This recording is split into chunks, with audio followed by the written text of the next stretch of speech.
ومن أحسن قولا ممن دعا إلى الله وعمل صالحا وقال إنني من المسلمين.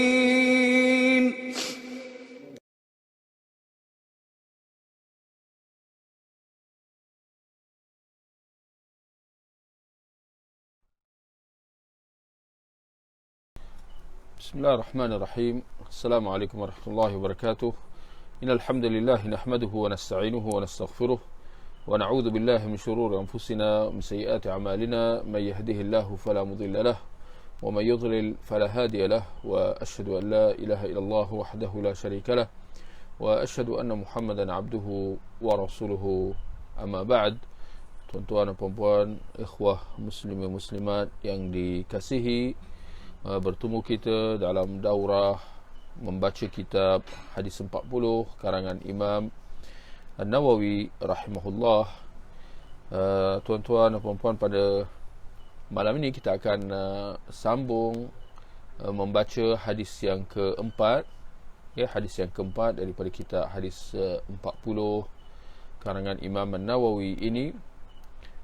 Hadis keempat berkenaan proses kejadian manusia dan ketetapan takdirnya.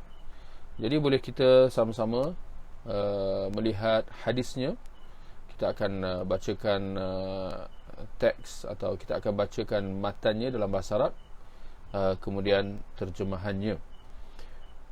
An Abdullah ibn Mas'ud رضي الله عنه قال حدثنا رسول الله صلى الله عليه وسلم وهو الصادق المصدوق إن أحدكم يجمع خلقه في بطن أمه 40 يوما نطفة ثم يكون علقة مثل ذلك ثم يكون مضغة مثل ذلك ثم يرسل إليه الملك فينفخ فيه الروح ويؤمر بأربع كلمات: بكتب رزقه وأجله وعمله وشقي أو سعيد، فوالله الذي لا إله إلا غيره إن أحدكم ليعمل بعمل أهل الجنة حتى ما يكون بينه وبينها إلا ذراع فيسبق عليه الكتاب فيعمل بعمل أهل النار فيدخلها، وإن أحدكم لا يعمل بعمل أهل النار حتى ما يكون بينه وبينها إلا ذراع فيسبق عليه الكتاب فيعمل بعمل أهل الجنة فيدخلها. رواه البخاري ومسلم. Maksudnya daripada Abdullah bin Mas'ud radhiyallahu anhu, katanya Rasulullah sallallahu alaihi wasallam bersabda, dan baginda seorang yang benar lagi dibenarkan, sesungguhnya setiap orang daripada kalangan kamu dihimpunkan kejadiannya dalam perut ibunya selama 40 hari dalam bentuk setitik air benih, kemudian menjadi segumpal darah selama tempoh yang sama, kemudian menjadi seketul daging selama tempoh yang sama. Setelah itu diutus kepadanya seorang malaikat, lalu malaikat itu menghembuskan padanya roh dan diperintahkan dengan 4 perkara, iaitu untuk menulis rezekinya, ajalnya, amalannya, dan sama ada dia sengsara atau bahagia. Demi Allah yang tiada sembahan kecuali Dia, sesungguhnya salah seorang daripada kalian akan beramal dengan amalan ahli syurga, sehingga jarak antaranya dengan syurga tidak lebih daripada sehasta. Lalu ketetapan mendahuluinya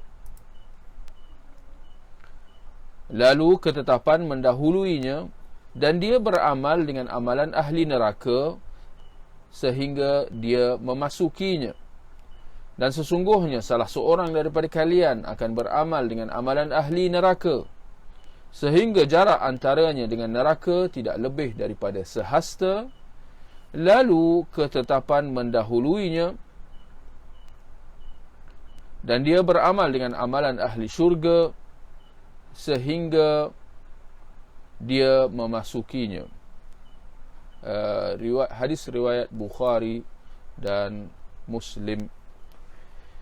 Ikhwah, tuan-tuan dan puan-puan, demikian tadi hadis yang keempat daripada hadis 40 karangan buku karangan Imam An-Nawawi rahimahullah, ya, hadis yang keempat berkenaan proses kejadian manusia dan ketetapan takdirnya. Kita lihat hadis ini, tuan-tuan dan puan-puan, dia daripada riwayat Abdullah bin Mas'ud, atau juga disebut, ya, sebagai Ibn Mas'ud radhiyallahu an, di antara sahabat yang faqih, ahli fiqh, yang banyak meriwayatkan hadis daripada Nabi sallallahu alaihi wasallam, di mana dia mengatakan, ya, Rasulullah, ya, kata Abdullah bin Mas'ud, Rasulullah sallallahu alaihi wasallam sabda, dan baginda seorang yang benar lagi dibenarkan. Lihat ungkapan yang dinyatakan oleh Ibn Mas'ud di sini sebelum dia membawakan perkataan Nabi sallallahu alaihi wasallam itu sendiri. Dia kata Rasulullah bersabda dan baginda seorang yang benar lagi dibenarkan. Itu perkataan Abdullah bin Mas'ud. Dan setakat pengamatan saya, perkataan yang seperti ini hampir sahaja tidak ada dalam kebiasaan riwayat-riwayat yang lain. Dan saya kira, ya, tuan-tuan pun, ya, bersetuju dengan hal ini, di mana kebiasaannya kita melihat hadis, ya, di mana perawinya terus akan berkata Rasulullah sallallahu alaihi wasallam bersabda, dan kemudian dibawakan, ya, matan hadisnya atau perkataan Nabi sallallahu alaihi wasallam dalam hadis tersebut. Tetapi berbeza dengan hadis yang sedang kita bahaskan di sini, di mana perawinya Abdullah bin Mas'ud dikata Rasulullah sallallahu alaihi wasallam bersabda dan baginda seorang yang benar lagi dibenarkan. Persoalan di sini, kenapa perawi Abdullah bin Mas'ud merasa terpanggil untuk nak mengungkapkan perkataan ini, sedangkan dia bukan satu kebiasaan yang dilakukan oleh perawi-perawi hadis daripada kalangan sahabat. Dan itu satu. Dan yang kedua, kita sedia maklum bahawa Rasulullah adalah utusan Allah yang diberi amanah oleh Allah, dan baginda bersifat jujur, berkata benar dan amanah. Kita sedia maklum akan sifat-sifat mulia tersebut pada Nabi sallallahu alaihi wasallam. Tetapi kenapa Abdullah bin Mas'ud merasa terpanggil untuk nak menegaskan perkara itu dengan mengatakan dan baginda, iaitu Nabi, seorang yang benar lagi dibenarkan, ya. Seorang yang benar, yakni seorang yang benar dalam perkataannya, yakni tidak berdusta, tidak berbohong, tidak menyeleweng, ya. Lagi dibenarkan, yakni dibenarkan oleh para sahabat. Para sahabat, ya, mereka tidak seperti golongan Bani Israel dengan sikap mereka terhadap rasul-rasul mereka, di mana mereka tidak membenarkan, mereka tidak ada sifat membenarkan kenyataan rasul-rasul mereka secara sepenuhnya seperti mana sifat para sahabat. Adapun para sahabat, mereka sebagai seorang yang beriman, yang mengucapkan kalimah syahadah, mereka, ya, membenarkan 100% apa sahaja yang disabdakan oleh Nabi sallallahu alaihi wasallam, dan tidak ada walau satu peristiwa pun, walau satu kejadian pun di mana sahabat, ya, mendustakan apa yang disabdakan oleh baginda. Jadi itu maksud, dan baginda seorang yang benar lagi dibenarkan, ya. Baik, mengapa Ibn Mas'ud mengungkapkan perkataan ini? Antara apa yang disebutkan oleh para ulama, ya, ini adalah kerana keadaan tajuk hadis yang disabdakan oleh Nabi sallallahu alaihi wasallam itu, ya. Inti hadis yang disabdakan oleh Nabi sallallahu alaihi wasallam yang kita telah bacakan tadi, di mana dia berkisah tentang perkara ghaib, ya. Hadis yang keempat ini dia berkisah tentang perkara ghaib, berkenaan apa? Berkenaan proses kejadian manusia. Ini perkara ghaib serta ketetapan takdirnya. Bagaimana takdirnya ditetapkan, bagaimana prosesnya. Ini perkara ghaib. Maka ini merupakan sebab yang dapat dikatakan di sini mengapa Ibn Mas'ud memilih atau merasa terpanggil untuk menegaskan perkara ini, bahawa apa yang disabdakan oleh Nabi SAW di sini, sekalipun dia melibatkan perkara ghaib yang tidak ada cara untuk kita sebagai manusia untuk nak memastikan kesahihannya, untuk kita nak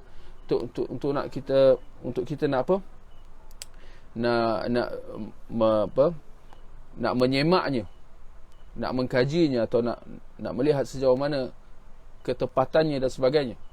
Kita tidak ada cara untuk kita nak memastikan semua itu. Walau macam mana pun kita sebagai seorang Muslim, kita tidak perlu kepada semua itu.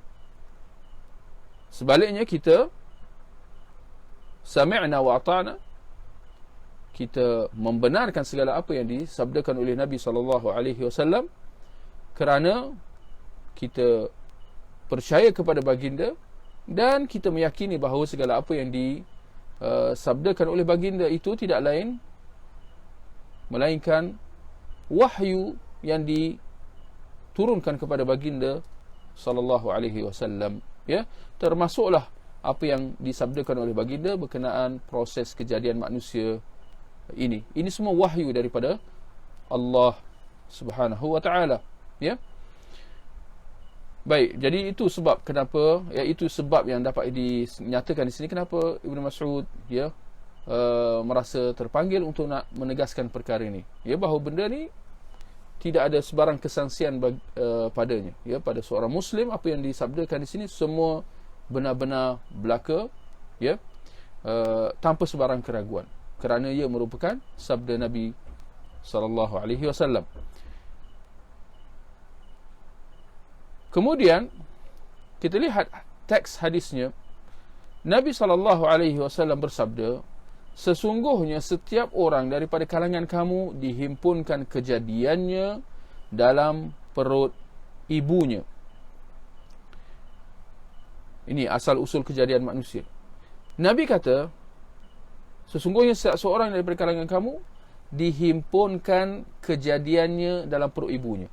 Apa maksud dihimpunkan kejadiannya atau dihimpunkan penciptaannya? Mana-manalah, ya, dihimpunkan kejadiannya dalam perut ibunya.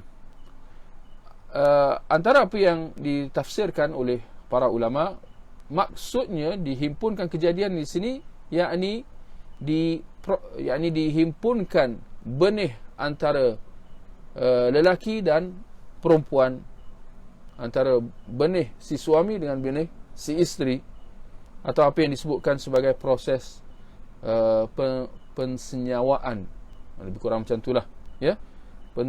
Proses itu kadang-kadang tersasul lah perkataan-perkataan macam ni, ya, senyawa, ya, proses pensenyawaan atau penyawaan yang berlaku dalam rahim si ibu, sebagaimana yang Allah firmankan dalam Al-Quran, khuliqa min ma'in dafiq, manusia diciptakan, dijadikan daripada air yang memancut, ya, merujuk kepada air mani si lelaki. Dalam ayat yang lain Allah mengatakan, alam nakhluqkum min ma'in mahin faja'alnahu fi qararin makin. Tidakkah kamu lihat, tidakkah kami telah menjadikan kamu daripada air yang hina, iaitu air benih lelaki dan perempuan. Lalu kami meletakkannya di tempat yang kukuh, iaitu dalam rahim si ibu. Ya. Baik. Jadi itu dia. Sesungguhnya setiap orang daripada kalangan kamu dihimpunkan kejadian ini dalam perut ibunya, ya, selama 40 hari dalam bentuk setitik air benih. Ini proses yang pertama, peringkat yang pertama. Dalam bentuk setitik air benih selama 40 hari. Kemudian menjadi segumpal darah selama tempoh yang sama. Ini selama 40 hari. Mula-mula air benih 40 hari, kemudian berubah bentuk menjadi segumpal darah selama 40 hari lagi, kemudian menjadi seketul daging selama tempoh yang sama, iaitu 40 hari. Ya. Jadi ini peringkat-peringkat yang dilalui, proses-proses yang dilalui oleh kejadian manusia. Bermula dengan setitik air benih, atau yang disebutkan sebagai nutfah.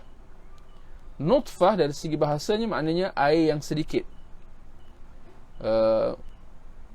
Kita boleh faham di sini maknanya benih lelaki dan perempuan itu apabila dia bersenyawa, apabila dia berkumpul, dan apabila dia disatukan.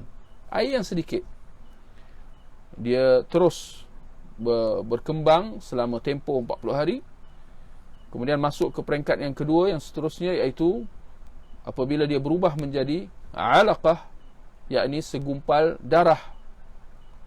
Darah yang pekat dan beku. Itu erti alaqah. Darah yang pekat dan beku. Maknanya dia bukan cair lah, ya. Dia berada dalam keadaan macam tu, selama tempoh 40 hari. Kemudian masuk ke peringkat yang ketiga, iaitu mudghah, ketika mana ia berubah menjadi segumpal daging. Dan dari segi definisi bahasanya, mudghah maknanya ketulan daging dalam dalam kadar seperti mana daging yang dikunyah. Itu maksud mudghah, ya. Ketulan daging dalam kadar seperti mana kadar daging yang dikunyah. Maknanya tak adalah ketulan daging yang besar. Maknanya seperti mana daging yang kita jamah, yang kita gigit bila kita makan, kalau kita makan daging lah, ya. Itulah kadar mudghah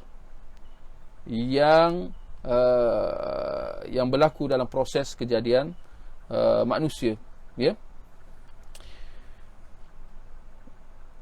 Dan Allah menyatakan, ya tuan-tuan dan puan-puan, dalam Al-Quran surah Al-Hajj ayat 5, ya ayyuhal insan in kuntum fi raibin minal ba'th fa inna khalaqnakum min turabin thumma min nutfah thumma min 'alaqah thumma min mudghah mukhallaqatin wa ghairu mukhallaqah. Wahai manusia, sekiranya kamu sangsi tentang kebangkitan, hari kebangkitan, maka sesungguhnya kami telah menjadikan kamu daripada tanah, kemudian daripada setitik air, ya, kemudian daripada segumpal darah, kemudian daripada segumpal daging, yang disempurnakan kejadiannya dan yang tidak disempurnakan kejadiannya. Surah Al-Hajj ayat 5. Yani ayat ini selari dengan apa yang disabdakan oleh Nabi SAW dalam hadis yang keempat yang sedang kita bahaskan dalam hadis 40 Imam An-Nawawi ini, ya. Yani dia saling menjelaskan antara satu sama lain. Nas Al-Quran dengan Nas Al-Hadis saling menjelaskan antara satu sama lain, ya. Jadi kita lihat Nabi mengatakan, Nabi menjelaskan, menceritakan tentang proses kejadian manusia, ya, daripada setitik air selama 40 hari, kemudian segumpal darah selama 40 hari, kemudian seketul daging dalam selama tempoh 40 hari. Kalau dijumlahkan 40 hari campur 40 hari jadi 80, 80 campur 40 lagi jadi 120 hari. Ini jumlah total ketiga-tiga peringkat yang kita sebutkan tadi, 120 hari yang bersamaan dengan 4 bulan. Ya, sebulan 30 hari. Jadi kalau 120 hari ada berapa bulan? 4 bulan. Baik, apakah yang akan berlaku kepada janin dalam kandungan si ibu selepas 4 bulan? Lihat, perkara ini semua kita tidak akan dapat tahu tanpa penjelasan wahyu daripada Rasulullah sallallahu alaihi wasallam. Nabi mengatakan setelah itu diutus kepada janin yang ada dalam rahim ibunya. Diutus kepadanya seorang malaikat. Lalu malaikat itu menghembuskan padanya roh. Dihembuskan padanya roh. Apa maksudnya? Antara isi yang dapat kita faham di sini bahawa sebelum tempoh 4 bulan kandungan si janin dalam perut ibunya itu, janin itu dalam keadaan tidak bernyawa. Janin itu dalam keadaan tidak bernyawa selama 4 bulan yang pertama. Ya, kandungan ibu dia boleh dikatakan dalam tempoh berapa, 9 bulan. Ya, 9 bulan 10 hari lebih kurang macam itulah. Ya. Itu tempoh kebiasaan ibu yang mengandung, ya, atau kandungan bayi. 9 bulan kurang lebih. Tapi nak kata 4 bulan yang pertama, janin dalam perut ibu itu, dalam rahim ibu itu, dia dalam keadaan tidak bernyawa.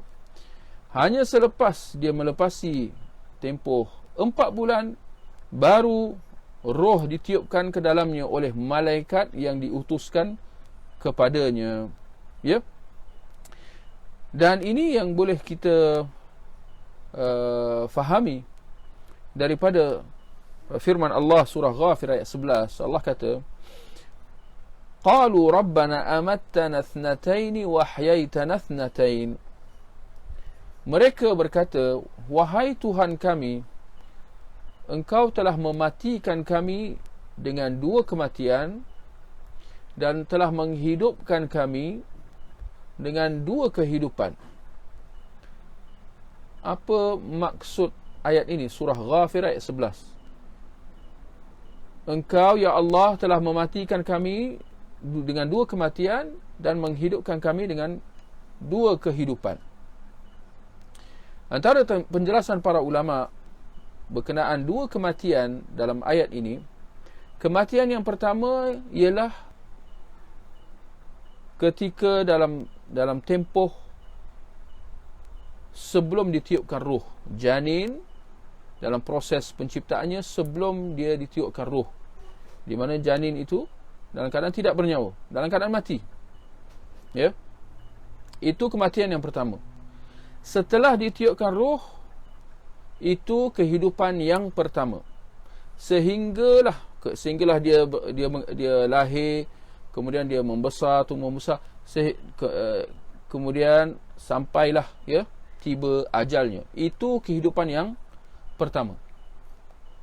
Kematian yang pertama sebelum ditiupkan roh, kehidupan yang pertama selepas ditiupkan roh sehinggalah dia meninggal dunia. Kemudian kematian yang kedua ialah apabila dicabutkan rohnya. Ya, apabila dimatikan oleh malaikat maut. Itu kematian yang kedua. Yang berlanjutan sehinggalah tiba hari kebangkitan. Dan apabila dibangkitkan, itu adalah, ya, kehidupan yang kali kedua. Jadi ini yang dapat ditafsirkan, ini yang dapat dijelaskan berkenaan, ya, ayat 11 dalam surah Ghafir yang kita baca tadi. Ya, ada tentang 2 kematian dan 2 kehidupan yang dilalui oleh setiap seorang insan, ya.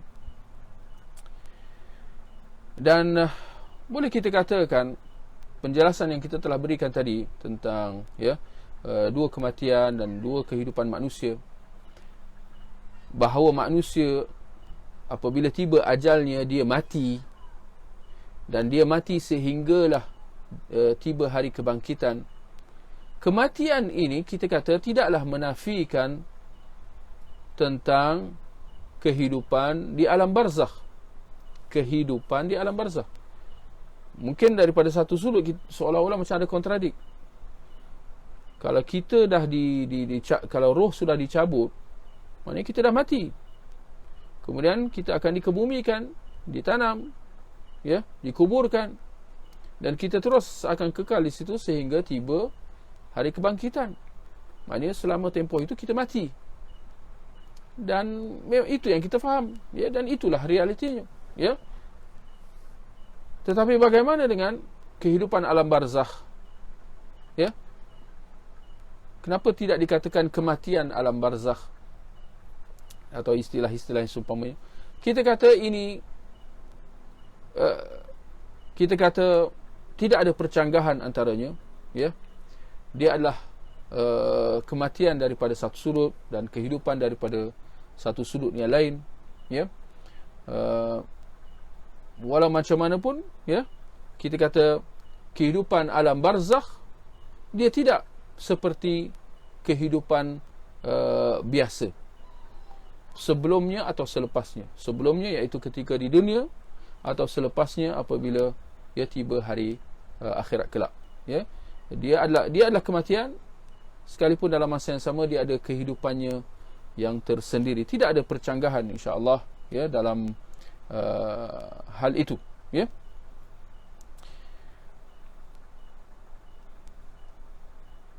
Dan penjelasan yang kita telah berikan tadi ini juga sedikit sebanyak menjelaskan berkenaan ayat 28 dalam surah Al-Baqarah, ya, ayat 28 dalam surah Al-Baqarah, di mana Allah kata, kaifa takfuruna billahi wa kuntum amwata, bagaimana kamu bertindak mengkufuri Allah ketika kamu dalam keadaan mati. Fa ahyaakum, kemudian Allah menghidupkan kamu. Thumma yumitukum, setelah itu dia mematikan kamu.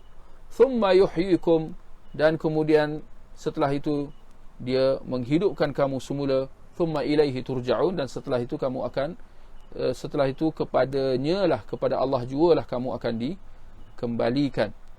Jadi Allah sebut dalam ayat ni, ayat 28 surah Al-Baqarah, kamu dalam keadaan mati, kemudian dihidupkan kamu, kemudian kamu dimatikan, kemudian kamu dihidupkan semula. Jadi kematian yang pertama itu ialah apa yang dapat kita fahami ialah apa? Iaitu tempoh masa ketika di peringkat permulaan janin dalam rahim ibunya, ya, 4 bulan yang pertama itu sebelum roh ditiup. Waktu itu janin dalam keadaan tidak bernyawa. Kita dalam keadaan tidak bernyawa pada waktu itu. Hanya selepas berlalu tempoh 4 bulan baru roh ditiup. Baik, ada beberapa faedah yang dapat kita simpulkan daripada perincian, ya, ini, ya, jangan disangka bahawa dia sekadar, ya, sekadar cerita semata-mata. Tidak, ada hukum hakam yang berkait yang boleh disimpulkan daripadanya. Apa dia? Antara yang disebutkan oleh para ulama, ya, daripada hasil kesimpulan atau penjelasan yang diberikan oleh Nabi sallallahu alaihi wasallam berkenaan proses kejadian manusia dalam hadis ni, ialah bahawa janin yang gugur dari rahim ibunya sekiranya belum sempurna 4 bulan, belum cukup 4 bulan, maka dia dikira belum lagi manusia. Dia dikira belum lagi manusia. Sebab apa? Belum lagi ditiupkan roh padanya. Jadi kandungan yang gugur dari rahim si ibu, yang belum cukup tempoh 4 bulan, bermakna belum lagi ditiupkan roh, maka dia dikira sebagai segumpal, bergantunglah pada keadaan dia.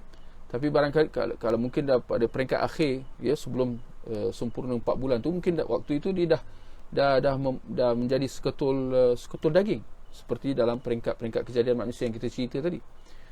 Tapi kita kata sekadar itu je lah, dia dalam keadaan seketul daging yang belum lagi ditiupkan roh, yang belum lagi boleh dikatakan sudah menjadi manusia, sebab dia tak ada roh.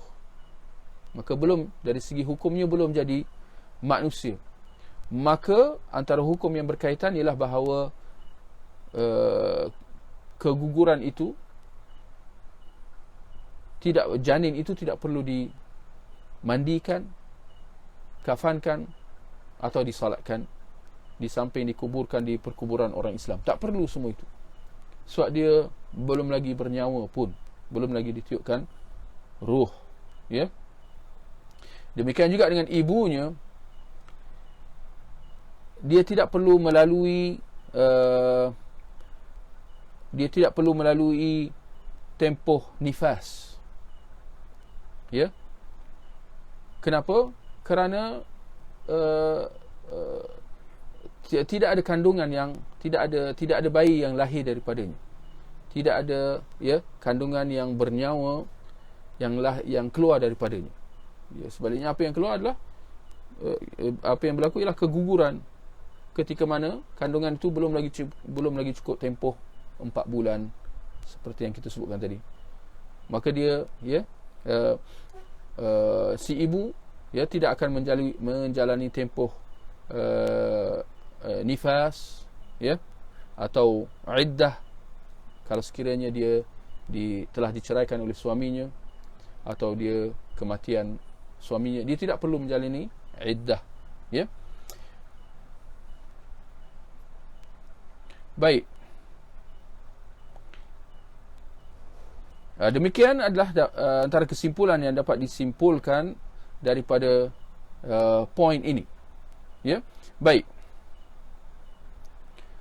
Kemudian kita lihat hadis Ibn Mas'ud di sini, ya. Dia mengatakan, ya, Rasulullah SAW bersabda, setelah itu diutus kepadanya seorang malaikat, lalu malaikat itu menghembuskan padanya roh dan diperintahkan dengan 4 perkara. Diperintahkan atas malaikat yang meniupkan roh itu dengan 4 perkara, untuk menulis rizkinya, ajalnya, amalannya. Apa arti amalannya? Maknanya apa yang dia akan lakukan selepas itu, segala amalan dia, tindak tanduk bayi itu setelah dia lahir sehinggalah dia membesar. So, apa kelibat dia selepas itu, ya, perbuatan-perbuatan dia dan sebagainya, apa dia akan buat, semua akan dicatat. Dan sama ada dia sengsara atau bahagia. Ini bagaimana kesudahan dia, sengsara atau bahagia. Keempat, diperintahkan atas malaikat itu untuk menulis keempat perkara ini, ya. Baik. Boleh kita simpulkan di sini bahawa selepas malaikat menulis 4 perkara ini, ya,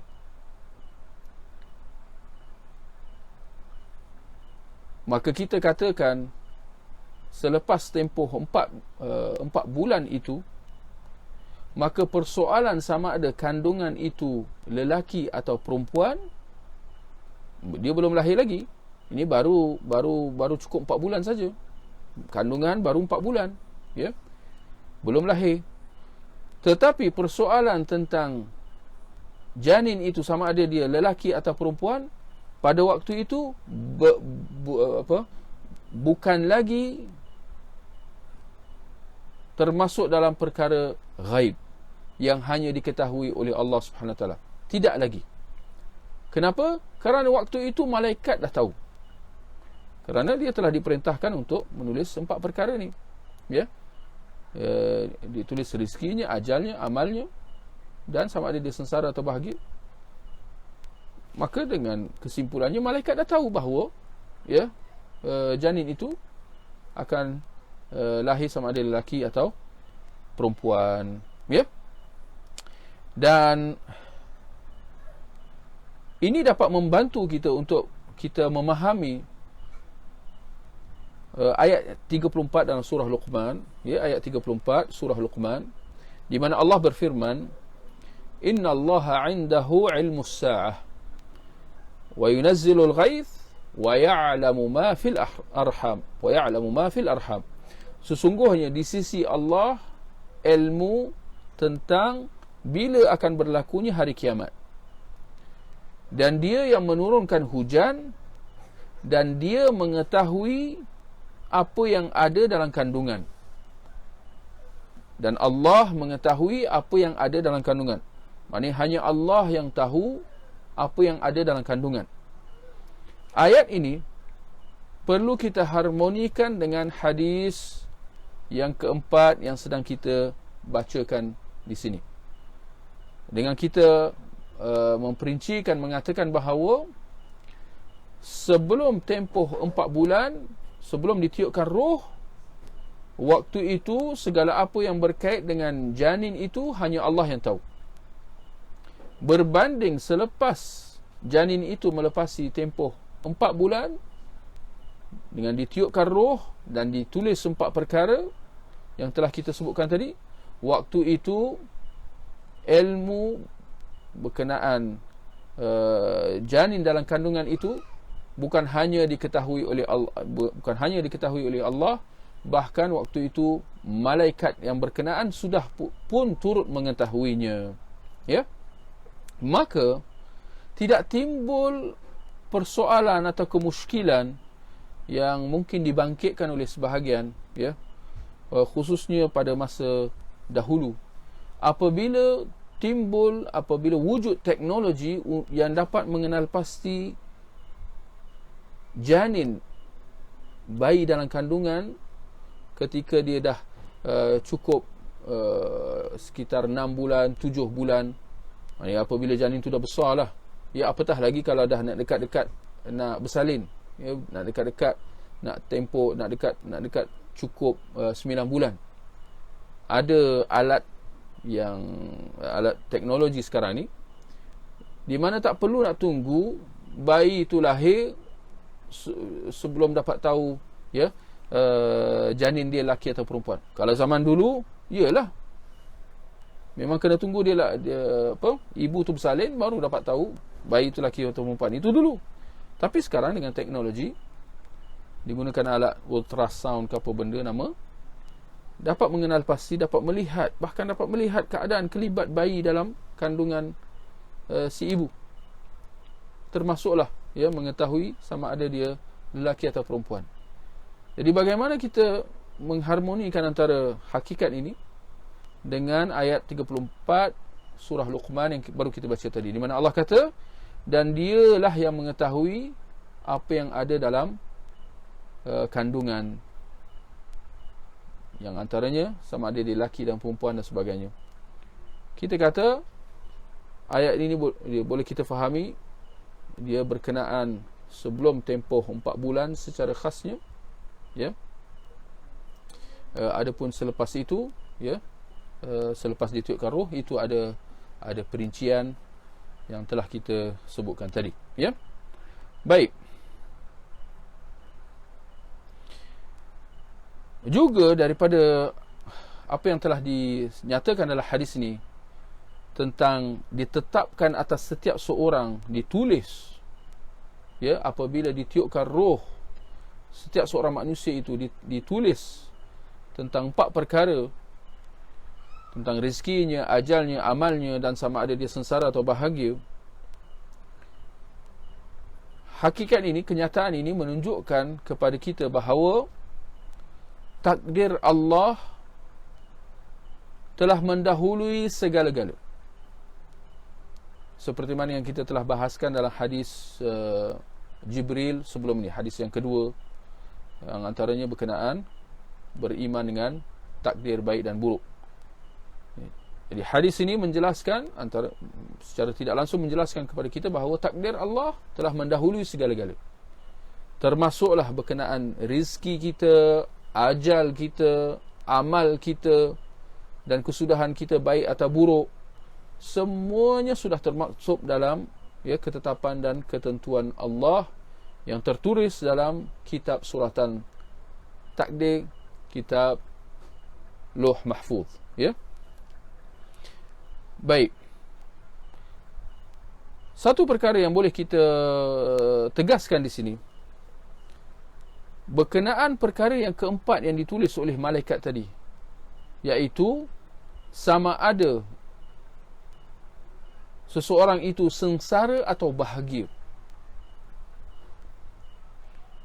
Apa yang dapat kita fahami daripada ungkapan ini daripada Nabi, dan sama ada seorang itu sengsara atau bahagia, ia merujuk kepada keadaan seseorang itu apabila ajalnya tiba, iaitu keadaan dia apabila sebelum dia mati. Bagaimana keadaan dia waktu dia hampir menghembuskan nafasnya yang terakhir? Bagaimana keadaan dia? Iaitu sama ada dia dalam keadaan beriman atau kufur. Kalau sekiranya dia waktu itu dia dalam keadaan beriman, maka kebahagiaan, segala kebahagiaan buatnya. Berbanding kalau apabila sudah tiba ajal, sedangkan waktu itu dia dalam keadaan kufur, maka sengsara, segala kesengsaraan buat orang tersebut.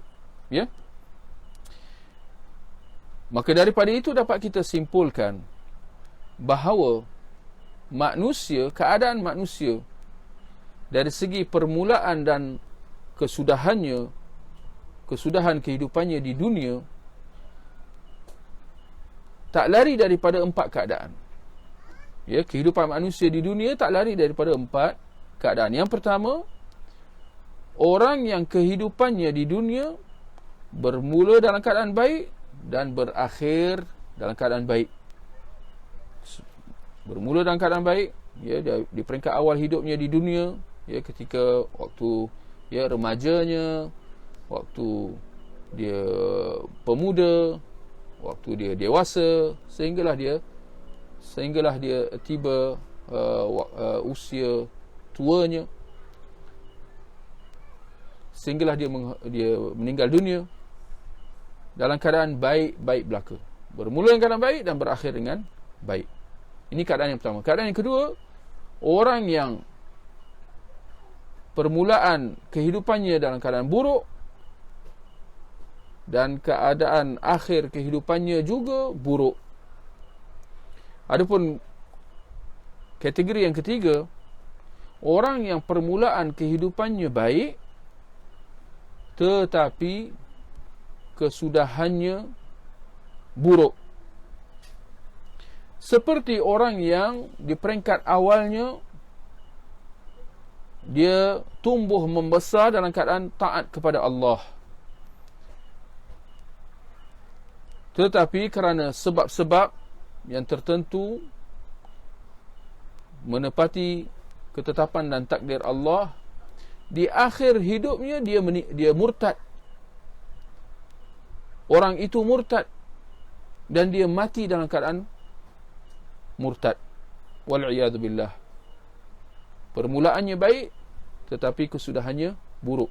Ini keadaan yang ketiga. Keadaan yang keempat ialah orang yang permulaannya buruk tetapi kesudahannya baik.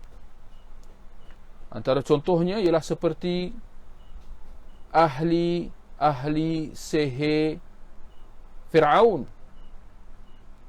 tukang sihir Fir'aun, tukang sihir Fir'aun,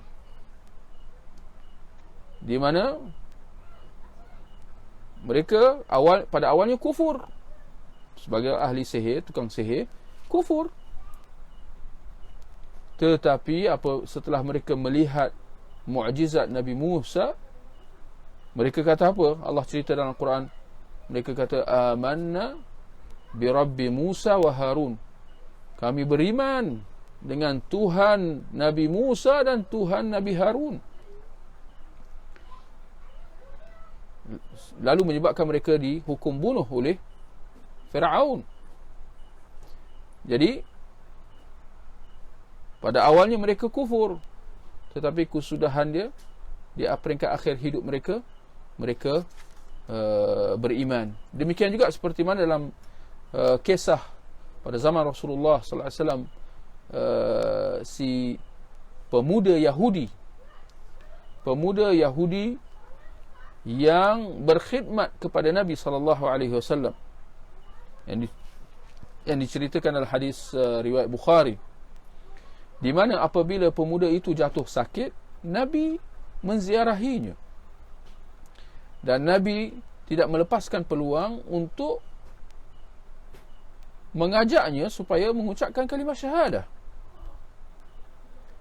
Dan ada kisahnya, ada perinciannya, tapi sebelum dia menghembuskan nafasnya, yang terakhir dia mengucapkan kalimah syahadah. Si pemuda Yahudi itu, dia Yahudi, tetapi dia sempat mengucapkan 2 kalimah syahadah sebelum dia mati. Melihat perkara itu, Nabi sallallahu alaihi wasallam mengatakan, alhamdulillah alladhi anqadhahu minan nar. Segala puji bagi Allah yang telah menyelamatkannya daripada api neraka. Lihat bagaimana kisah pemuda Yahudi ni yang berkhidmat kepada Nabi sallallahu alaihi wasallam. Permulaannya buruk, kerana dia dalam keadaan kufur, tetapi kesudahannya baik, apabila dia mati dalam keadaan beriman, Jadi daripada 4 keadaan atau 4 kategori kehidupan manusia yang telah kita sebutkan tadi, keadaan yang pertama dan yang kedua, itu saya kira jelas. Adapun keadaan yang ketiga dan yang keempat, keadaan ketiga apa? Orang yang awal kehidupannya baik tapi kesudahannya buruk.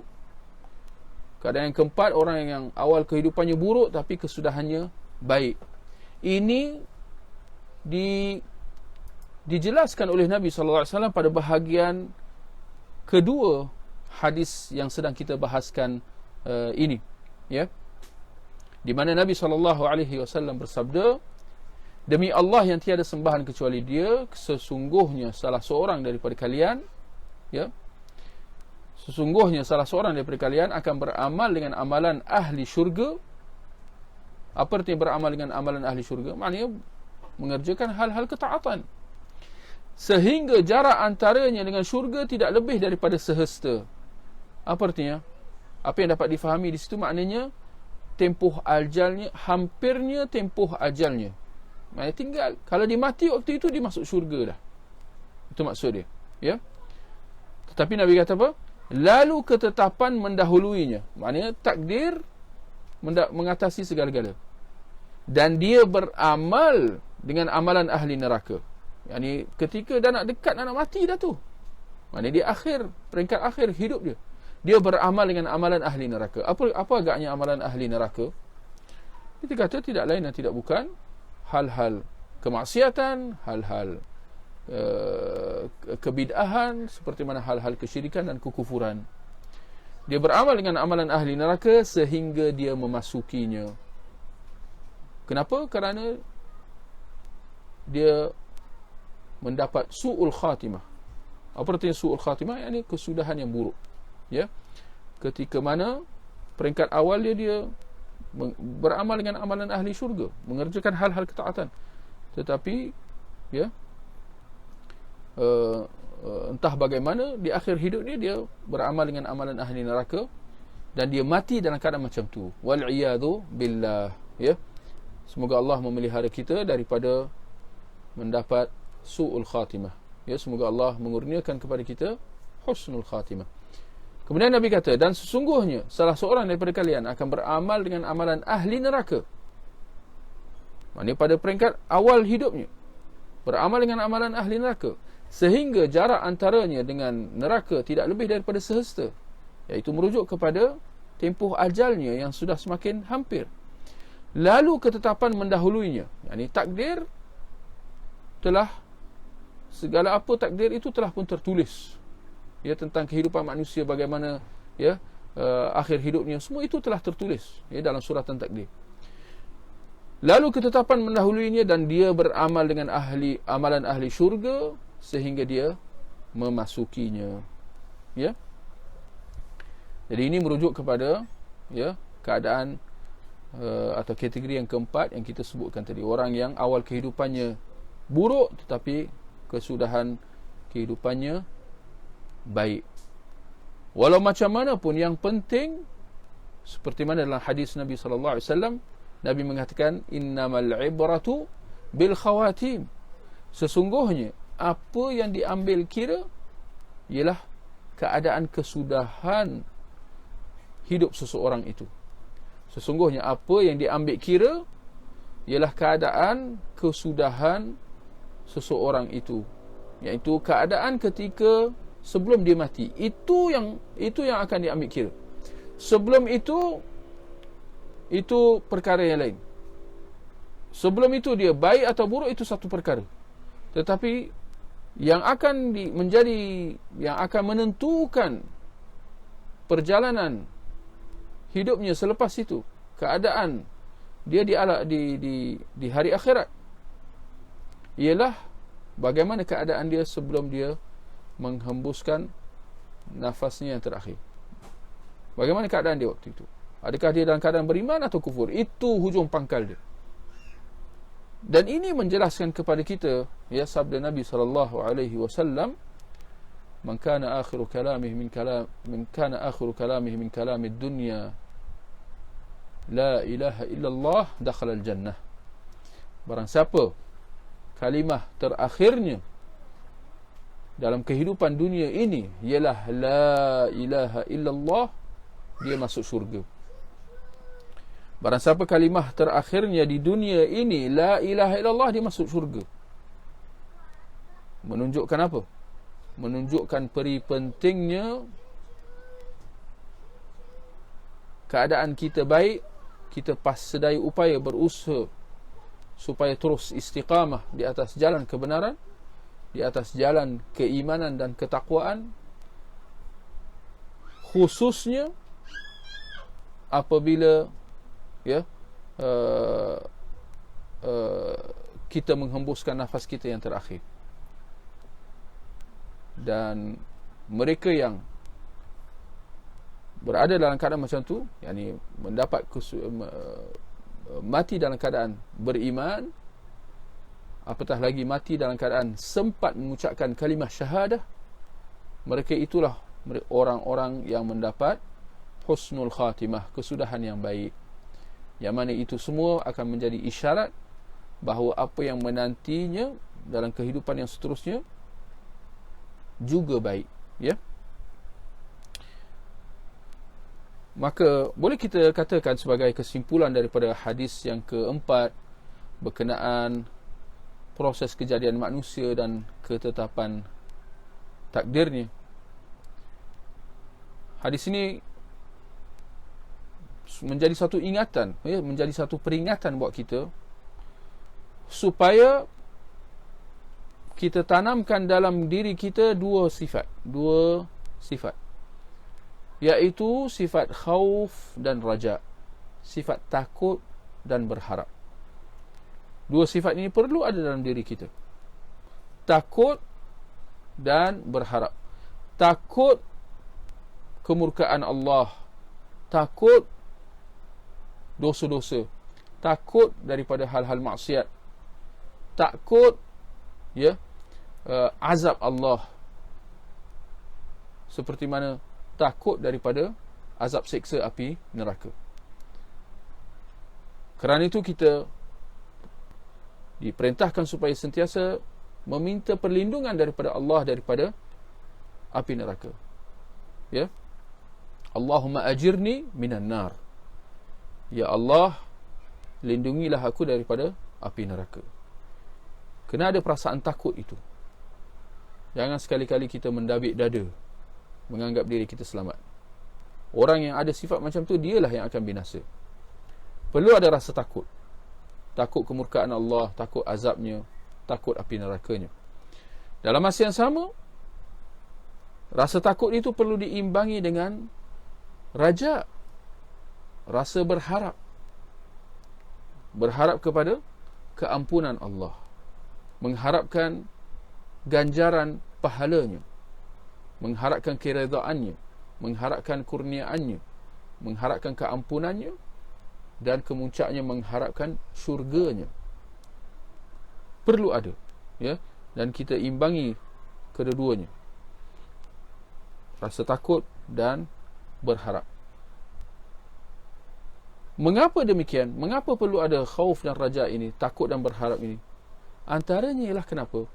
Kerana kita tak tahu kesudahan hidup kita di dunia ini macam mana. Atau dengan kata lain, tidak ada jaminan. Kita tak tahu macam mana kesudahan kita. Bagaimana, barangkali keadaan kita waktu ini, kita istiqamah. Tetapi bagaimana keadaan di esok hari? Tidak ada jaminan. Tidak ada apa yang pasti. Pada kita lah. Di sisi Allah, segala apa itu telah ditetapkan dan ditentukan, ya, dengan keadilan dan kebijaksanaan Allah. Tapi itu di sisi Allah. Kita tak tahu semua itu. Maka kita, pada peringkat kita sebagai manusia, ya, apa yang dapat kita lakukan ialah kita takut dan berharap, ya, di samping berusaha, berikhtiar dan terus istiqamah, ya. Baik, ikhwah, tuan-tuan dan puan-puan, di sini saya lihat ada soalan kuis untuk kita pada malam ni. Apakah dua syarat ibadah yang tersirat di sebalik dua kalimah syahadah? Ya. Apakah dua syarat ibadah yang tersirat di sebalik dua kalimah syahadah? Ini, ya, hasil daripada apa yang telah kita bahaskan dalam kuliah semalam. Apakah dua syarat ibadah yang tersirat di sebalik dua kalimah syahadah? Dan sebelum itu ada soalan daripada saudara Acik Ijal. Dia kata, bolehkah orang yang sebelum meninggal dunia dapat melihat keadaan orang lain, buruk atau baik masa depannya? Bolehkah orang yang sebelum meninggal dunia dapat melihat keadaan orang lain, buruk atau baik masa depannya? Jawapannya tidak, ya.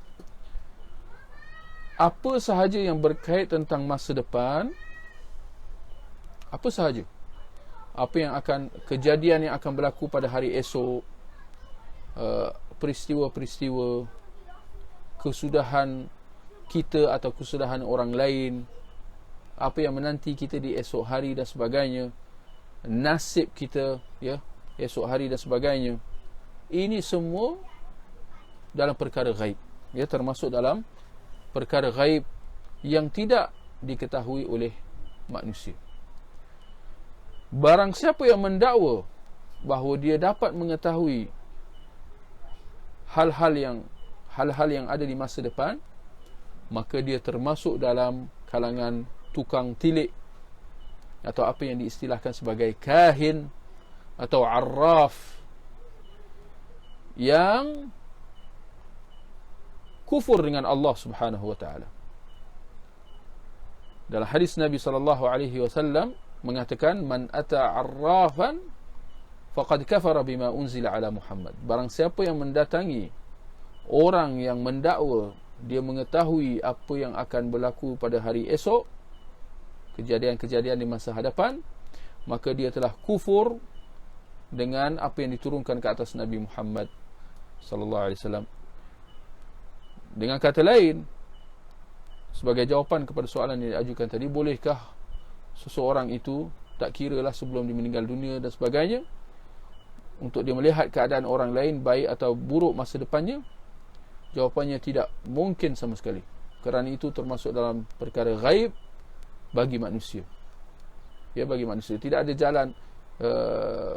Kalau sekiranya Rasulullah sallallahu alaihi wasallam sendiri pun tidak tahu apa yang menantinya esok hari, termasuklah antara apa yang kita tak tahu ialah kita tak tahu bila datangnya hari kiamat, seperti mana dalam hadis Jibril yang telah kita baca tadi sebelum ini, di mana Nabi sallallahu alaihi wasallam sendiri pun tidak tahu semua itu. Bagaimana dengan manusia yang lain? Sudah tentu mereka lagi tidak mengetahuinya, ya. Kalau sekiranya Rasulullah pun diperintahkan supaya mengatakan aku tak tahu ya apa daripada ilmu ghaib, ya. Kerana kalau aku tahu, niscaya aku dapat mengelakkan daripada, niscaya aku dapat memperbanyakkan amal kebaikan, dan aku dapat mengelakkan daripada mudarat. Tetapi ternyata bahawa Nabi, ya, dalam kehidupan dia berdepan dengan cabaran-cabaran, kesusahan-kesusahan, hal-hal mudarat dan sebagainya. Antaranya kenapa? Sedangkan kalau Nabi tahu apa yang menanti esok hari dan seumpamanya, dia dapat mengatur hidupnya supaya dapat mengelak daripada kesusahan-kesusahan itu. Tetapi ketika mana Nabi turut ditimpa atasnya mudarat, termasuk cobaan dalam perang dan sebagainya, maka ini menunjukkan bahawa Nabi tidak mengetahui perkara ghaib, seperti mana manusia yang lain pun tidak mengetahui perkara ghaib. Orang siapa yang mendakwa sebaliknya, maka dia adalah seorang pembohong, pedajal. Dia mendustakan firman Allah dan sabda Rasulnya. Baik, kembali kepada soalan kuis tadi, apakah dua syarat ibadah yang tersirat di sebalik dua kalimah syahadah? Kita katakan ikhlas dan ittiba'. Kalimah syahadah la ilaha illallah membawa erti ikhlas, mengikhlaskan ibadah kepada Allah semata-mata dalam segala amal ibadah yang kita kerjakan.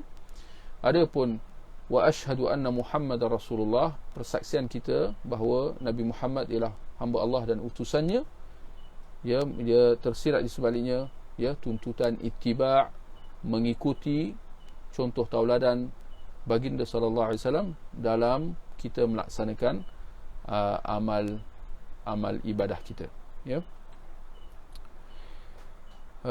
Ada satu soalan lagi daripada saudara Azharuddin Boceh. Dia kata, bolehkah saya takut amalan tidak diterima dan berharap agar amalan diterima? Ya, itulah dia maksud dia. Bila kita daripada apa yang kita bahaskan tadi tentang tuntutan ada dalam diri kita khauf dan raja, takut dan berharap, antara maksud dia ialah kita takut amalan kita tidak diterima, di samping dalam masa yang sama kita berharap supaya amalan kita diterima. Dia perlu seimbang, ya, dia perlu seimbang. Takut dan berharap, kedua-duanya kena ada, dan sebaiknya dia diseimbangkan. Jangan terlalu takut sehingga rasa putus asa, sehingga menganggap bahawa segala apa itu sudah terlepas. Jangan rasa takut sampai begitu sekali.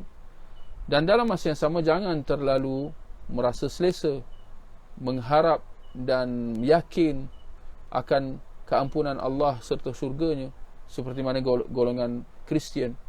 Mereka terlalu berharap sehingga tidak ada rasa takut. Jadi kedua-duanya tidak boleh, ya, melampau daripada yang satu lagi. Sebaliknya kedua-duanya perlu diseimbangkan antara takut dan berharap itu. Kita takut amalan kita tidak diterima, dalam masa yang sama kita berharap agar amalan kita diterima. Sebagai contohnya, kerana itu antara hikmah kenapa sejurus kita memberi salam dalam solat fardu, kita kata Assalamualaikum warahmatullahi wabarakatuh. Perkara pertama yang kita ucapkan apa? Astaghfirullah. Sedangkan kalau difikirkan melalui logik, sepatutnya kalau kita dah selesai ibadah, kita akan mengucapkan Alhamdulillah. Alhamdulillah, selesai. Tetapi demikian bukan sunnah Nabi SAW.